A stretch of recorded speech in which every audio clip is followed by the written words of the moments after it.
ระบบการศึกษาของจีนแม่นใหญ่ที่สุดในโลก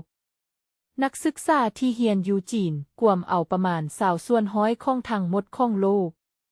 ฉะนั้นรัฐบาลจีนจึงเอาใจใส่เป็นอย่างสูงต่อการพัฒนาการศึกษาซึ่งลื่นกายการพัฒนาด้านอื่นนับตั้งแต่ปี 1986 รัฐบาลได้ออกกฎหมายว่าด้วยการศึกษาภาคบังคับ9 ปีและจัดสรรทุนการศึกษาสำหรับนักศึกษาจีนปัจจุบันคาดคะเนว่าประมาณ 93% ของประชากรทั่วประเทศได้สำเร็จการศึกษาภาคบังคับนี้รัฐบาลยังได้สุกยูให้ภาครัฐและภาคเอกชนทุกขั้นมีบทบาทในการลงทุนหรือคุ้มครองการศึกษา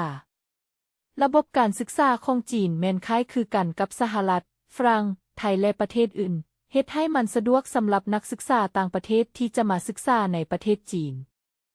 ยิ่งไปกว่านั้นยังมีสถาบันการศึกษาหลายขั้นเพื่อรองรับนักศึกษาสากล